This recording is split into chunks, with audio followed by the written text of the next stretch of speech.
वाले महाराज जी आएंगे, वो वाले महाराज जी आएंगे, हम लगातार 4 महीने चौका लगाएंगे। वो वाले महाराज जी 100, 200, 500, 1000 किलोमीटर दूर है तो वहां हम 10 बार दर्शन करने जाएंगे। हमारी अपनी कॉलोनी मोहल्ले के अंदर, हमारे अपने शहर के अंदर ना भैया, वो हमारे वाले नहीं है मुनिराज। तो वो बुला के लाए थे ना, वो बुला के लाए थे तो वो सारा संभाल लेंगे उनको। हम तो बुलाने गए नहीं थे, हमने शिवल भेंट ही नहीं किया था, हमसे किसी ने पूछा ही नहीं था, हमको तो मालूम ही नहीं पड़ा। 4 लोग इकट्ठे हुए, उन महाराज को बुला करके ले आए, उन माता जी को शिफल भेंट कर दिया। अब जब तुम बुला के लाए हो, तुम्हें निपटाओ, तुम्हें सुलटाओ, तुम्हें संभालो, मुझे कोई मतलब नहीं है। लोग शकल देख करके चौका लगाते हैं। इनको ये है ना, ये हाँ ये मेरे वाले हैं ये, और ये तो ऐसे ही दूसरे संघ के, दूसरे के से दीक्षित हैं, दूसरे ये मेरे नहीं है ये। वो वाले महाराज जी आए होते तो मैं 24 घंटे सेवा में लगा रहता, और ये वाले महाराज जी आए हैं तो ना भैया ना, मैं बस टाइम कहाँ मेरे पास में देने के लिए। मेरा ये है, मेरा वो है, तिथि पूजा है, पाठ है, स्वाध्याय है, माला है, 50 चीज हैं। ये वो वाले महाराज जी आते तो अरे स्वाध्याय बाद में कर लेंगे, पूजाएं बाद में कर लेंगे, बाकी सबका बात पहले। मुनि महाराज हैं, मुनि महाराज नहीं है तो धर्म का नाम ही नहीं है। धर्म की चिड़िया किस पेड़ पर बैठती है बताओ आप? धर्म की चिड़िया किस पेड़ पर बैठ के कुहू कुहू करती है? कहाँ जाके वो अपनी किलकारियां भरती है? वो डाल होती, मुनराज रूपी डाल होती है।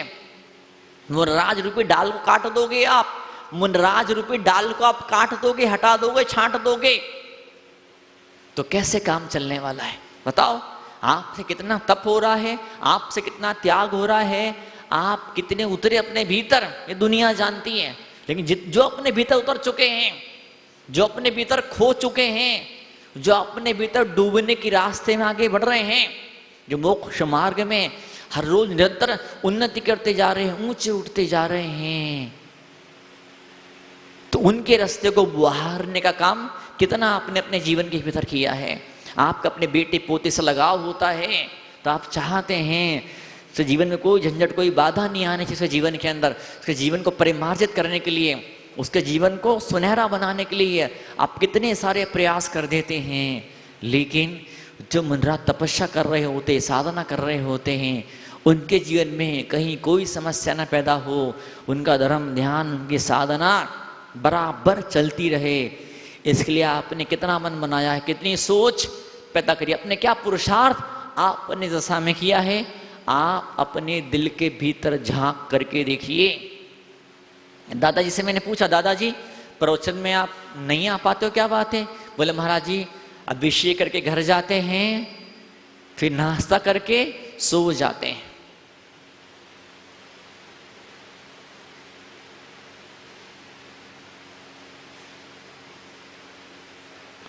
मैं आपसे नहीं बोल रहा हूं, मैं आप लोग के बहाने दुनिया तक मैं अपनी बात को पहुंचा रहा हूं। मैं अमरासु नरपति भीर यम नरपति विष्णु पाताम भोजा दृष्टिया सुनिश्चितार्था वृषद चक्रधरा भवन्ति लोक शरण्या, वृष चक्रधरा भवन्ति लोक शरण्या। भगवान की पूजा भक्ति करने से, मन में श्रद्धा का दिया जलाने से, मन में जब श्रद्धा का जब कमल खिलता है, जब श्रद्धा का कमल जब दिल के किसी कोने में खिलता है तो ऐसी सुगंधी फैलती है, भौरों उसके पास आना शुरू कर देते हैं। कुछ मंदिर ऐसे होते हैं, कुछ मंदिर ऐसे होते हैं, कुछ मंदिर ऐसे होते, कुछ शहर, कॉलोनी, मोहल्ले ऐसे होते हैं जहाँ लौट लौट के बार बार मुनिराज जाते हैं। इसी हिंदुस्तान की धरती पर, इसी हिंदुस्तान की धरती पर तीर्थंकरों ने क्यों अवतार लिया? इसी हिंदुस्तान की धरती पर वैष्णव परंपरा के अवतारों ने क्यों अवतार लिया? इस धरती को इतने ऋषियों, मुनियों, संतों ने अपने आशीर्वादों से क्यों सजाया संवारा? क्यों? बताइए, जवाब दीजिए।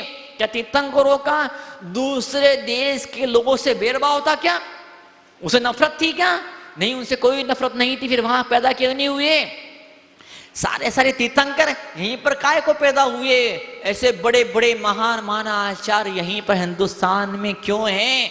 क्यों दूसरी धरती के दूसरे देशों में क्यों नहीं है? बताइए।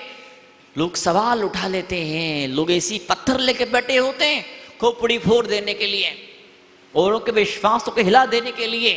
वो एक कातिल होता है, कातिल जो बंदूक उठाता है, चक्कू छुरा उठाता है और दूसरे कत्ल कर देता है। कुछ कातिल ऐसे भी होते हैं, कुछ कातिल ऐसे होते हैं जो मंदिरों में बैठे होते हैं, धर्म सभाओं में जो बैठे होते कातिल, कुछ हत्यारे, कुछ ऐसी बात बोल देंगे आप पे श्रद्धा भक्ति की हत्या कर, कत्ल कर देंगे आपकी श्रद्धा की भक्ति का। खुद में श्रद्धा भक्ति नहीं है, इट्स ओके, कोई बात नहीं, आप पे श्रद्धा कत्ल कर देंगे। देखो शास्त्र की इस लाइन में ऐसा ऐसा लिखा है, ये मुनराज ऐसा ऐसा करते हैं, कान भरेंगे जहर, गोलेंगे जहर और वो कानों के भीतर। एक तो कहीं महाराज जी आते नहीं है, धर्म की गंगा कोई बहती नहीं है, और कभी धोखे से महाराज जी आ भी जाए, कोई महान पुण्य का योग हो, कुछ आर्च धर्मात्मा आगे आ जाए, आयोजन अपने हाथ में ले ले, कुछ व्यवस्थाएं कर ले, लोग का मन बन जाए, लोग डूबने लगे भक्ति श्रद्धा की धारा के अंदर, तो कुछ विघ्न संतोषी होते हैं, कुछ ऐसे लोग होते हैं छद्रान्वेषी जिन्हें पसंद नहीं आता है। आप चेक करो अपने मन को, अपने दिल को, कहीं मैं तो ऐसा नहीं हूं कि मेरे मुंह से कुछ शब्द तो ऐसा नहीं निकला जाने अनजाने में जिससे कि तपस्वी की कि प्रति श्रद्धा लोगों की श्रद्धा की हत्या तो नहीं कहीं मेरे द्वारा हो रही जाने अनजाने में। ये मेरी कुछ क्रियाओं से, मेरे किसी आचरण से, मेरी किसी, चेक करो अपने आप को, क्या मेरा कोई ऐसी हरकत है क्या जिस वजह से आम इंसान की श्रद्धा टूटती है क्या? कि गड़बड़ कहीं पर होती है, किसी त्यागी के हाथ से, किसी मुनराज के हाथ से कुछ ऐसा वैसा होता है तो तुरंत व्हाट्सएप पे मैसेज वायरल हो जाते हैं। पर कोई त्यागी, कोई तपस्वी, कोई शावक धर्मात्मा कि व्रत जब तप उपवास करता है तो वो मैसेज वायरल नहीं होता है, कानों कान किसी खबर नहीं होती है। तो भ्रष्ट हो जाए, दुनिया को मालूम पड़ जाता, दुनिया में फोन हो जाता, दुनिया भर में मैसेज पहुंच जाते हैं, कोई तप त्याग हो, अमृत की गंगा बह रही हो, किसी कानों कान खबर नहीं पड़ती। अरे महाराज जी आए थे क्या, महाराज जी चले गए क्या, अच्छा प्रवचन भी होता है क्या, क्लास भी पढ़ाते क्या माता महाराज जी, क्लास भी चलती है क्या, शाम को भक्तामर जी कुछ आनंद भी कुछ मालूम ही नहीं पड़ता है, न उसको मालूम, उसने मालूम करने की कोशिश करी न आपने बताने की कोशिश करी।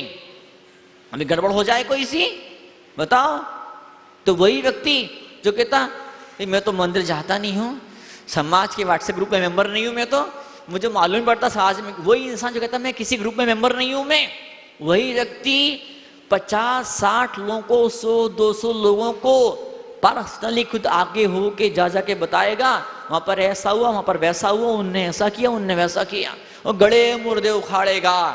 2 साल पहले ऐसा हुआ था, 5 साल पहले ऐसा हुआ था, 20 साल पहले ऐसा हुआ था, और 100 साल पहले ऐसा हुआ था, और आज जो अमृत बरस रहा है वो उसकी आंखों से गायब हो जाता है। आज हम सब बैठे यहाँ पर प्रार्थना करना परमात्मा से, परमात्मा या क्षण मूल्य जीवन में मुझे ऐसा है, परमात्मा ने शक्ति देना, ताकत देना हमारी आंखों को, जहां जहां अमृत की बरसात हो, जहां जहां ज्ञान की बदलियां उमड़ घुमर करके आए, जहां पर तपस्या और त्याग की खुशबू फैले, जहां पर भक्ति की सुंदरता जहां पर हो, वहां मैं बिना बुलाए पहुंच जाऊं। तितलियां भोरे बिना बुलाए पहुंचते हैं खिले हुए कमल के पास में, आप तितली बन जाइए, आप भौरे बन जाइए, जहां जहां मुनराज हो तपस्या तब वहां ऑटोमेटिक पहुंच जाइए। कल एक परसों एक महाशय शाम दोपहर में आए थे, पति पत्नी, बोले महाराज जी उस मंदिर में जाने का हमारा मन नहीं होता है। मैं क्या बात है, क्यों? बोले महाराज जी हम मुनराज तो वहां पे आते नहीं है, हमने नियम सा बना के रखा है, कोटा में कहीं मुनराज रहेंगे, हमने नियम बना के रखा है, हफ्ते में 1 दिन हम जरूर जरूर जरूर जाएंगे। आप सौभाग्यशाली बसंत विहार के लोग, आपके समाज सौभाग्यशाली, आए दिनों अक्सर कर मुनियों के चरण धरती पर पड़ते रहते हैं। हम सराहें अपने नसीब को, धन्यवाद दें अपने किस्मत को, हम दुलार दें अपने सौभाग्य को, और प्रशंसा करें अपने आप की, अपने फीट अपने हाथ से ठोके, अपने आप को अपने हाथ से शाबाशी दें, आशीर्वाद दें कि भगवान ये क्षण बार बार बार बार हर जन्म में भगवान आपका दरबार मिले। जोता जयकारा। अच्छा श्रीमती सागर जी महाराज की, अच्छा सुनील सागर जी महाराज की। 2 मिनट और रुके, आप मन बनाइए, आप भावना बनाइए। इतना कुछ मैं आपका आपसे में बोला हूं मैं, कई बातें कड़वी भी होगी, कुछ बातें जानबूझ के बोली जाती, जानबूझ करके। कुछ तो लगे, कुछ तो फर्क पड़े दिल के किसी कोने में सही। इतनी सारी बातें बोलता हूं, इतने सारे मैं जिंदगी भर बोलने वाला हूं, मैं जिंदगी भर प्रवचन करने वाला हूं। इस मेरे पूरे जीवन में मुझे अपने इस पूरे जीवन में एक भी इंसान ऐसा मिल गया जिसके दिल में श्रद्धा का दीप जल गया, जो आने वाले जन्मों मोक्ष को प्राप्त होने की योग्यता उसके भीतर पैदा हो गई। तो मुझे लगेगा मैं दीक्षा लेना सफल हो गया, मेरा दीक्षा लेना ही मेरा धरती पर आना मेरा सार्थक हो गया। तो जो एक इंसान जो सिद्ध बनेगा, जो सिद्ध लोक की यात्रा, जो मोक्ष के मार्ग पर डायरेक्ट अपने कदमों को बढ़ाएगा, उस एक ऐसे इंसान की को तलाशने के लिए, उस किसी एक ऐसे इंसान को तराशने के लिए ये सारे प्रवचन हैं। अब यूं मत समझना कि हर एक शब्द आपके लिए ही है। भक्तामर प्रणते मौलिमणि प्रवाणा मोद्योत कमदलित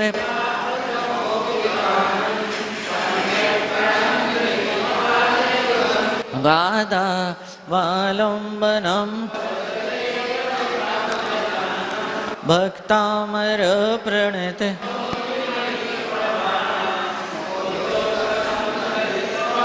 तमो वितानम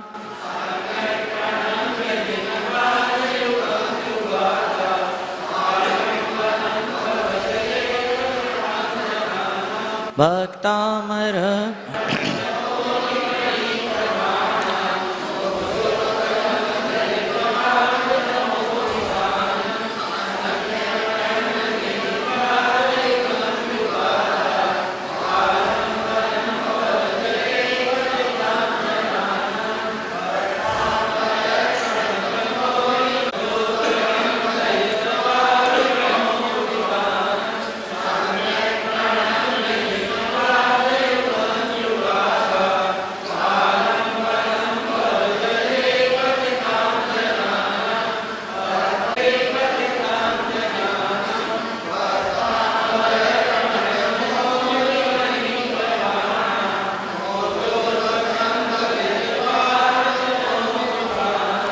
सम्यक प्रणम्य जिन पाद युगम युगादा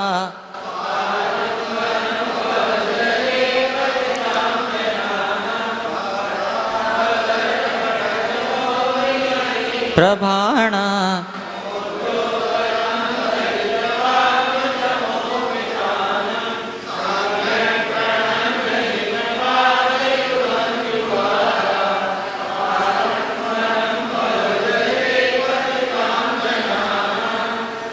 तामर प्रणत मौलिमणि प्रबाणा मुद्योतकं दलित पापितमो वितानम् सम्यक् प्रणम्य जिन पाद युगम युगादा